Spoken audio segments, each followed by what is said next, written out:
Slovenija te dni živi in diha v rumenem. Rumeno je prineslo nek zagon, nov zagon v Slovenijo in nov zagon prinaša tudi kandidat za župana na nadomestnih volitvah, gospod Darko Koželj.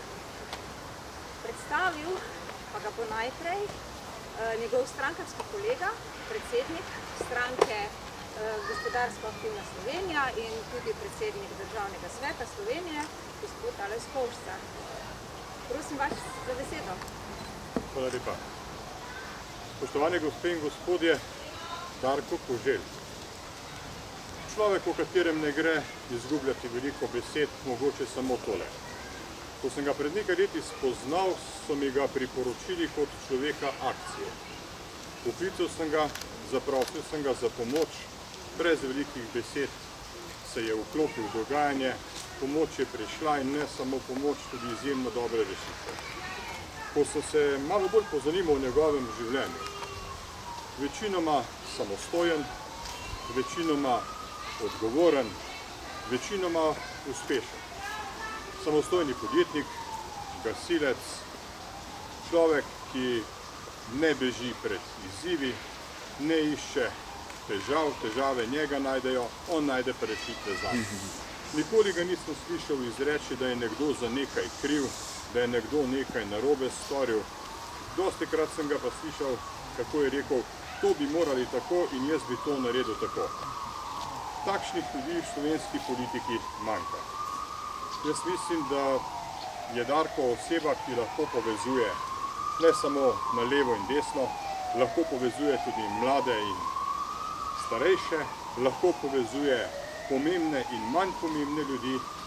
Večkrat sem bil zraven pri dogodkih, ko je za enim omizjem uspel spraviti na isti imenovalec ljudi, ki v tej državi kaj štejejo in tiste, ki po vsej logiki stvari nikoli ne bi imeli pravico glasu, če jim ga Darko ne bi dal.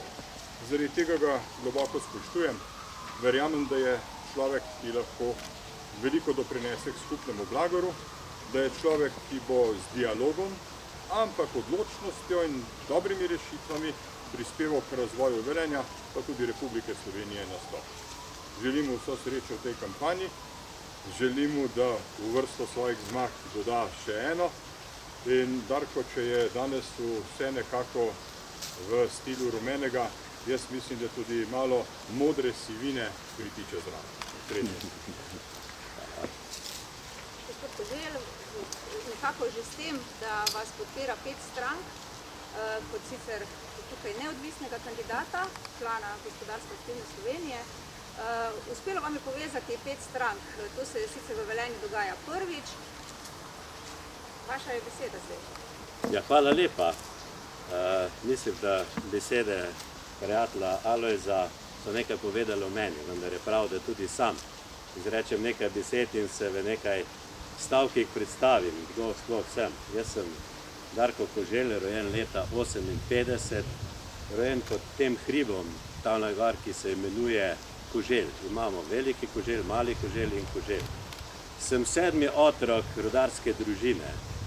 Lahko rečem, da sem bil delavec, da sem gasilec, da sem bil podjetnik, bil sem direktor in lahko rečem, da sem do tega trenutka bil aktivni upokojenec. Da sem mož, ki se vidi, da sem oče 2 otrok, da sem dedi, da imam rad hribe, da rad smučam, rad igram tenis. Pomembno pa je to, da imam neizmerno rad tole naše lepo Velenje. Sedaj, kako me boste spoznali? Sem novinec v politiki, ki nisem obremenjen z preteklostjo, lahko pa povem, da imam pa močno vizijo za prihodnost. V življenju sem se trudil delati večinoma dobre stvari, kajti kot prostovoljec lahko rečem, da sem opravil nešteto prostovoljnih ur na različnih področjih in moram reči, da ravno zato sem ponosen. Da kot novinec v politiki pa prinašam s sabo tudi svoj nahrbtnik, v katerem je preko 40 let aktivnega dela, usposabljanja, strokovnega usposabljanja, skratka veliko življenjskih izkušenj. Da sem v 30 letih podjetništva uspel poravnavati vse obveznosti do države, obveznosti do svojih zaposlenih, ki mislim, da so tudi imeli dobre plače in tudi bili nagrajeni za tisto, kar so delali. Skratka, ponosen sem na to, da sem z svojim delom si prigaral to zasluženo svojo penzijo. Vprašanje zagotovo bo, zakaj sem se poslal v to bitko za župana mestne občine Velenje. Poglejte, v Velenju je vse skozi govor o tem, da so potrebne spremembe. In tudi beseda, ki govori bitka, ni najbolj primerna, kajti jaz sem se v življenju boril leta 1991 za našo samostojno Slovenijo, boril sem se kot gasilec v plameni z dimom, pa tudi za človeška življenja. Skratka, moja pot je bila zaznovana v tej smeri, da pomagam ljudem, ker resnično rad pomagam, pa je treba to ali materialna pomoč, ali pa samo lepa beseda. Zakaj kandidiram?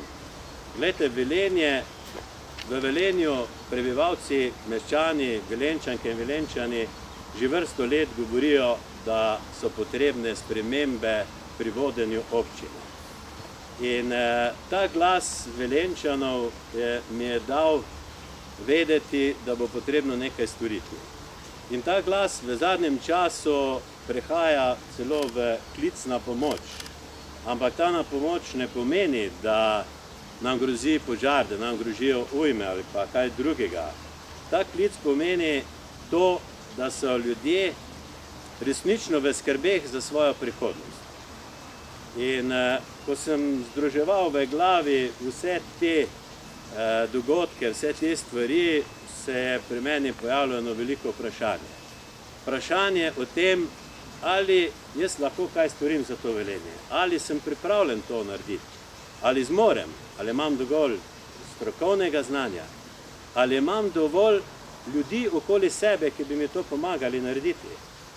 In moram reči, da zato, da sem danes tu, je odgovor seveda da. Vprašanje o tem, kako naprej.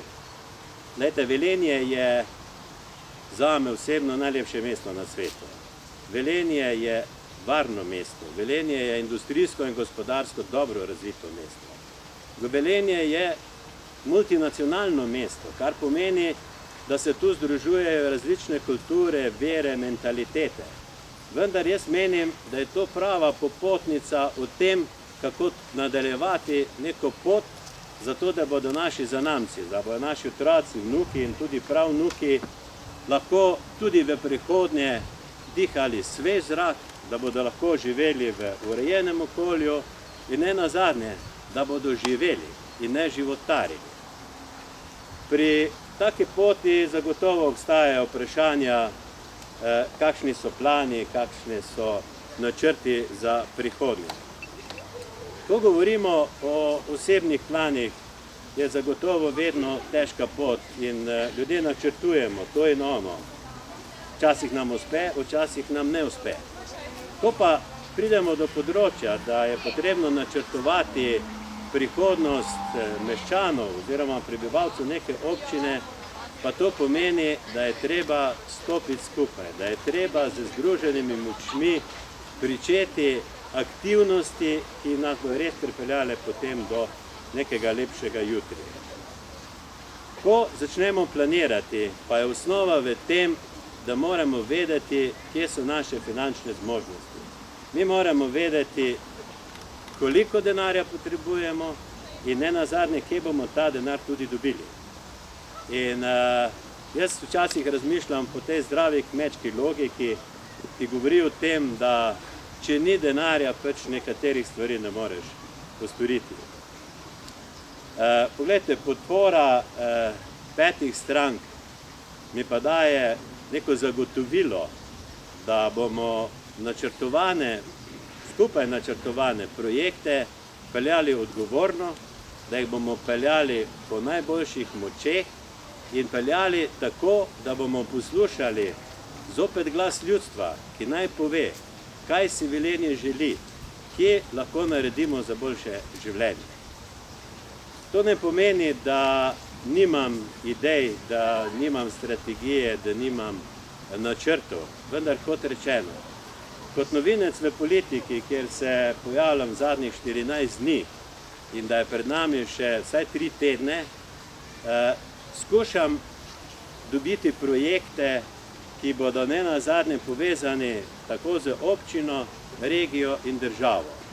In tukaj moram reči, da smo v preteklosti, če ravno ne v vlogi ali župana ali karkoli, sem sodeloval z različnimi inštitucijami na nivoju države, z različnimi podjetji in zagotovo vam lahko rečem, da vsi projekti, ki bodo začeti, bodo imeli realne možnosti. Zdaj, od teh projektih pa vas vljudno prosim, da mogoče čez 14 dni, če je potrebno, zopet sedemo, kajti kot rečeno, želim, da so realni. Poglejte, verjetno bi vsi tukaj radi, da bi podal neke obljube. Naredil bom to, naredil bom ono, storil bom to, storil bom ono. Ampak, realnost je ta. Darko Koželj nima čarobne palčke, da bi lahko zadovoljil in poskrbel za vse obljube in za vse želje, ki bi jih imeli naši meščani. Darko pa obljublja to, da bo z širokim sodelovanjem vseh udeležencev v projektih, ki bomo vodili, zagotovo prispeval svoj delež v tem, da bom tu poskrbel, da bojo stvari tekle transparentno, pošteno in da to, kar bomo zastavili, bodo spoštovali naši otroci, naši vnuki, naši pravnuki. Projekt številka 1, ki pa je trenutno, saj živimo v dobi virusov, je zagotovo zdravstvo. In lahko rečem, da prva pot, ki bo vodila, mora voditi v to, da bomo v Velenju zagotavljali dobro zdravstveno oskrbo, čeravno je marsikaj tu peljano s strani države, vendar menim, da na človeškem nivoju lahko dosežemo ogromno in to so tudi, bom rekel, moje usmeritve, kjer bi morali začeti tako. To je na kratko.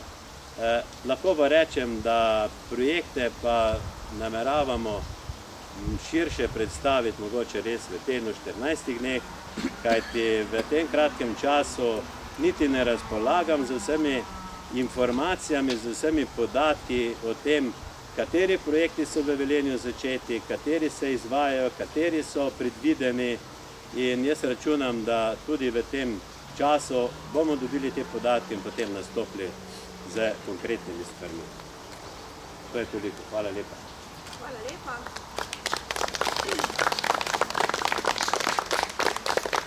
Z vami, z gospodom Koželjem, so danes tudi predstavniki podpornikov.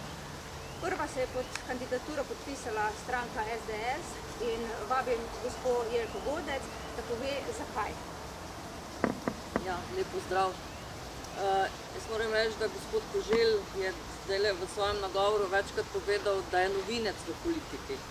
Da v bistvu nekako lahko iz tega razberemo, da ni politik. Pa vendar smo v Slovenski demokratski stranki zelo zadovoljni, da imamo takšnega kandidata, ki je uspel združiti 5 različnih strank, različnih pogledov v Velenju. Mislim, da je to prvič v tej občini, da se je to zgodilo. In da imamo kandidata, ki je gospodarstvenik, ki je mož beseda, ki pravi, da je vedno na poti, da ovire včasih preskoči, prestopi, vsekakor pa ovira na njegovi poti ne pomeni, da obupa. To je zelo pomembno za razvoj tako lokalne skupnosti, bom rekla, ali manjšega kraja, ali velike občine, kot je Velenje.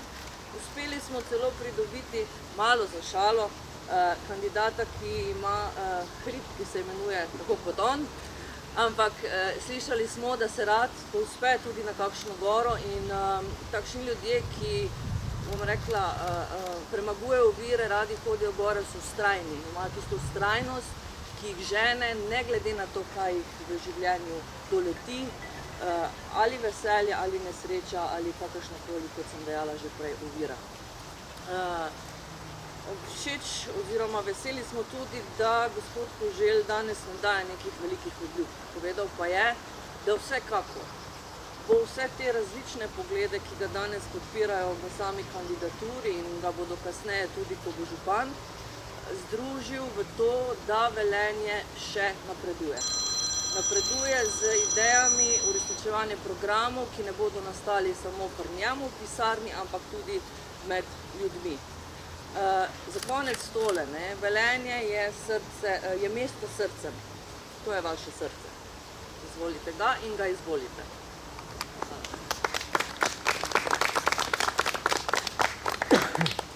Gospod Korun, gospod Koželj prinaša neko odločnost, prinaša tudi stabilnost, preudarnost.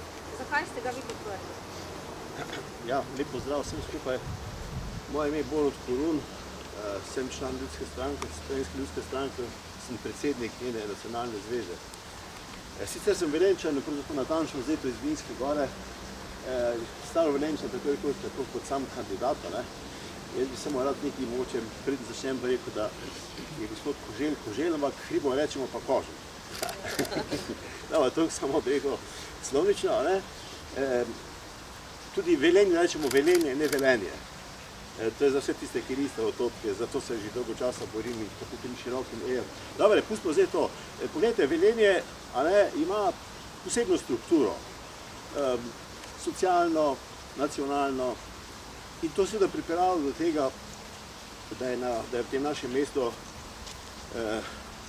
že desetletja ena ista oblast. Takrat, kot si je ta oblast dobila monopol. Zadnjič enkrat sem poslušal pogovor, ko so se pogovarjali člani te vodilne stranke, kdo bi pravzaprav bil med dvema kandidatoma župan. Ker se menda so bili neki spori, niso se mogli dogovoriti. In pa sem rekel, halo, pa se tudi mi tudi, halo, a mislite, da se bo takrat vi pogovorili med seboj, kdo bo? A bo ta, bo Franc, bo Jože, oziroma šlo se je tudi za eno gospoda, vse to vsi dobro veste. Skratka, ta oblast je že tako trdno, oziroma misli, da je tako trdno zasidrana na tem mestu, da sploh ne vidi več, da je tu še kdo drug, ampak da so samo oni. Samo vprašanje, kako se bodo oni med seboj zmedli. Ko je neka oblast toliko časa na oblasti, se monopolizira. In to lahko primerjali z vodo v nekem ribniku, ki nima dotoka, in kaj se zgodi, se usmrdi. Privatni interesi postanejo čas bolj pomembni od splošnih interesov. In to vodi nekako, bi rekel, v razne posle, ki niso najbolj čisti, ne bom zdaj navajal posameznosti, in zato je potrebno, če smo ostanemo pri vodi, nov, svež izvir, ki prinese svežino, ki prinese nove ideje, ki prinese nov zrak, ki omogoča fikre. In zdaj, ko smo poslušali gospoda Koželja, jaz mislim, da je to pravi človek, da nas je že kar s prvim nastopom vsaj mene navdušil in da mislimo, da je ta pravi človek tisti, ki bo v prenesenem pomenu, za to Velenje pomenil izvir čiste vode. Hvala.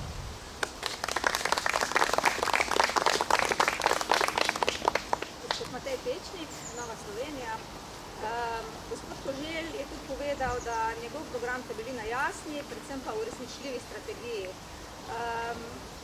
Zakaj podpora vaše stranke? Ja, gospod Koželj se nam je predstavil tudi na našem izvršnem odboru in moram reči, da smo ga z veseljem prisluhnili njegovim idejam in predvsem, kar je nas prepričalo v to, da bo šel na to pot brez obremenjenega nahrbtnika, kot je omenil. Pomembno je, da ne gledamo nazaj, kar je bilo. Pomembno je, da gledamo naprej, da vidimo jasno pot, zastavljeno pot, s katero bo šel z nahrbtnikom, s katero se bo tam naložil od njega stvari, katere lahko izvede in smo prepričani, da skupaj lahko osvojimo vse vrhove. Tudi Koželj in do 3 zdrav, če smo v Sloveniji. To je to. Koželj se bo v prihodnjih tednih veliko srečeval z občani, s prebivalci, zagotovo ne samo v prihodnjih 3 tednih, ampak tudi naprej. Danes je na voljo medijem, zato je čas za vaše vprašanja ali pa seveda tudi za možnost, da izjave individualno posnemete. Ima kdo mogoče kakšno vprašanje? Mogoče ravno to zdravstvo, ko ste prej omenili.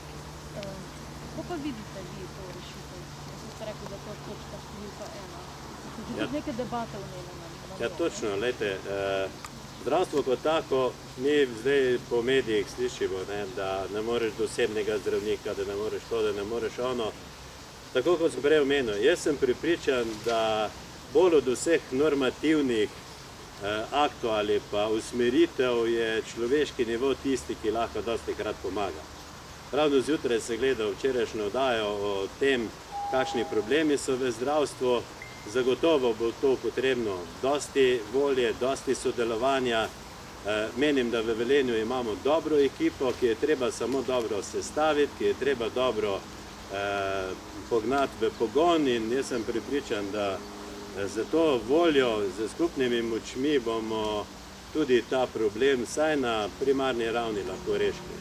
Potem zdaj, kako z financami, zagotovo, kot sem prej rekel, če bi imel tole čarobno palčko, bi že rešil stvar pred enim tednom. Nažalost pa bo treba tukaj kar nekaj skupnega sodelovanja. Je pa to prioriteta reševanja problema zdravstva v Velenju in verjetno tudi v Sloveniji. Kajti, lejte, zaskrbljujoči so podatki od drugod, ne, da ta COVID je nastal, je stalnica in verjetno bo ostal tudi v prihodnje.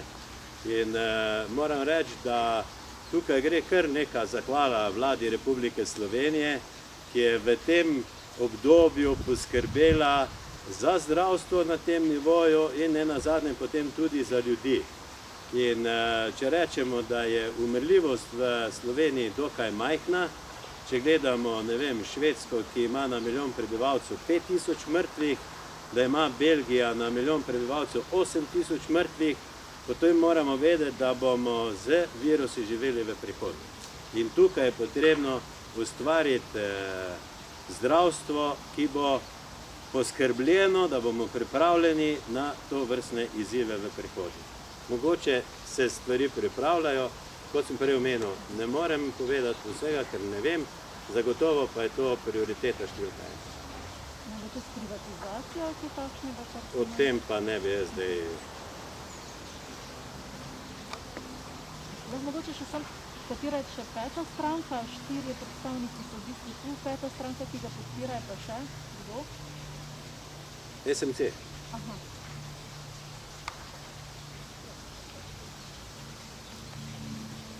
Če morda kakšno vprašanje? Drugače bomo pa tale uradni del zaključili. Hvala kandidatu, vso srečo mu želimo. Hvala tudi vsem predstavnikom podpornih strank, ki ste se držili, posebej predsedniku Državnega sveta. Želimo vsem še prijeten dan in veliko energije v prihodnjih 3 tednih. Vam pa tudi hvala, da ste ga spremljali in seveda vam je tudi kandidat na voljo za izjave. Hvala.